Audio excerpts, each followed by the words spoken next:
Hello YouTube, this is ShadowCat7761. I am reviewing the Nagant Revolver M1895. This was a revolver used by Russians back in World War II and World War I. This is a gas-sealed revolver, which means that the cylinder will move forward, closing the gap between the cylinder and the barrel, boosting muzzle velocity and helping accuracy. Now, this was adopted by the police and the military by Sweden, Norway, Poland, and Greece. As of right now, yes, even now, it's still in service. This revolver I've also used on duty as a security guard. Now, let's just get down to the bare facts about this weapon. This weapon is mostly made of steel and wood grips.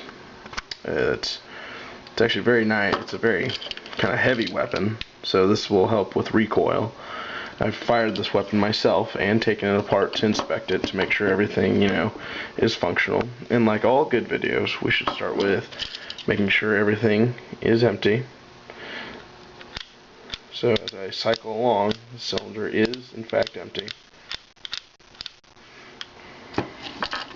Now this is a 7-shot revolver, which is unusual because most revolvers are either 4 to 6 shots. So this revolver is a very unique revolver in the fact that it has 7 shots and is a gas-sealed weapon. Now, when you buy these weapons, they're military surplus, so it basically depends on the quality. Quality just depends.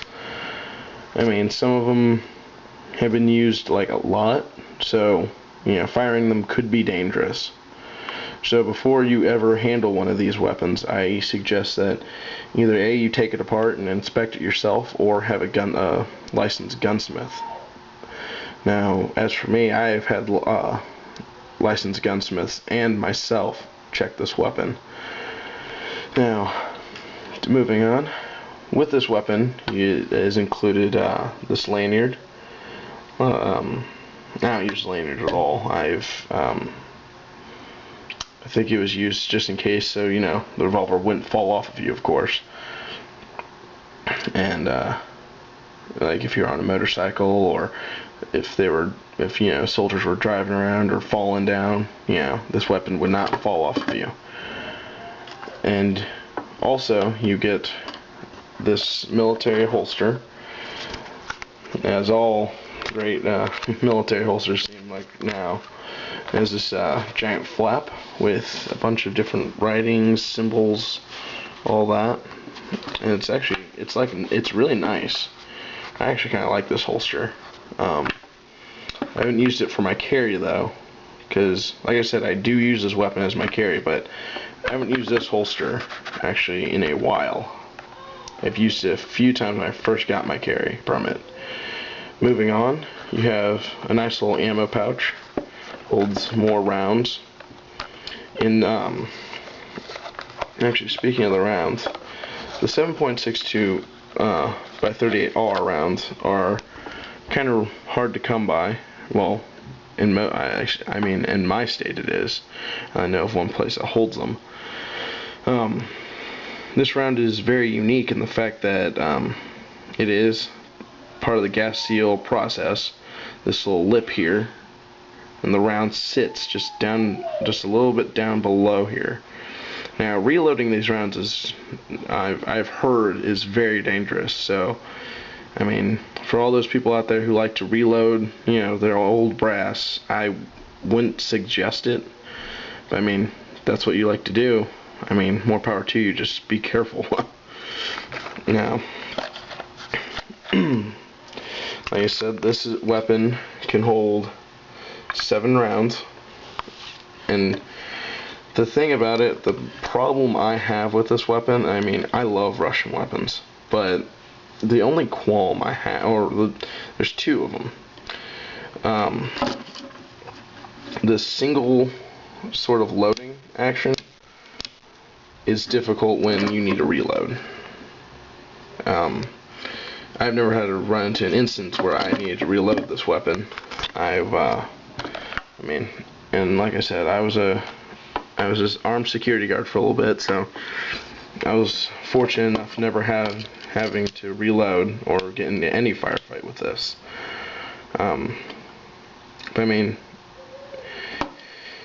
I guess it's all dependent on the user. As for me, I don't like this sort of style of loading, but I mean, there are some people out there who can do this just fine. So, I mean, more power to them. Also, the other thing I don't like is the ejector rod. Now, I'm not really a revolver type of person, actually, to begin with, but I bought this one off a friend of mine because he tried to give me a P64 and I just couldn't use that. So now what I just did was move the ejecting rod from under the barrel. Now, if you were watching, to do it, you'd have to twist it to the left, pull it all the way out, and then you just turn it slightly to the side.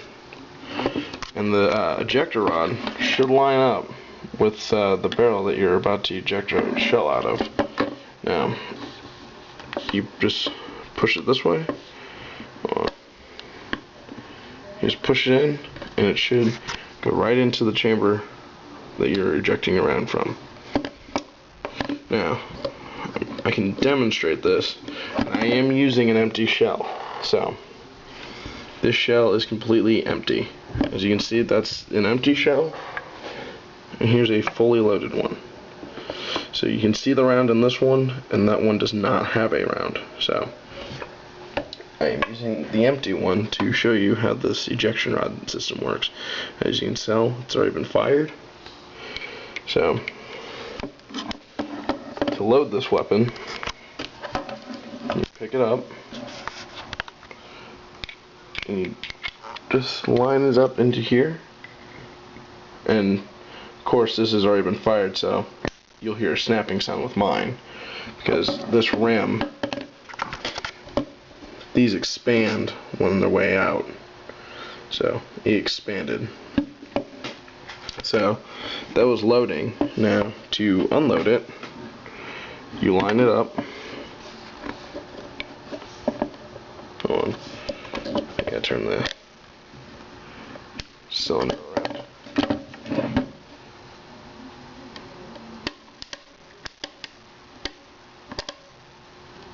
Okay. Now,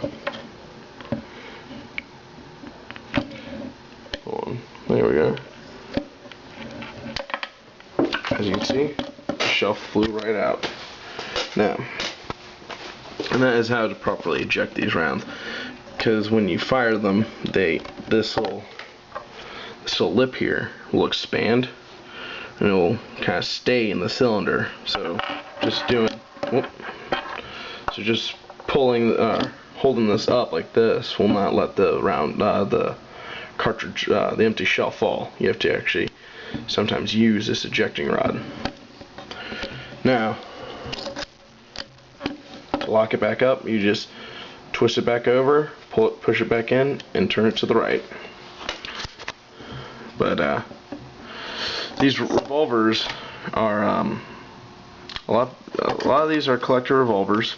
Well, okay, I should say only the Tula ones mostly are. This is an Izzy, I think.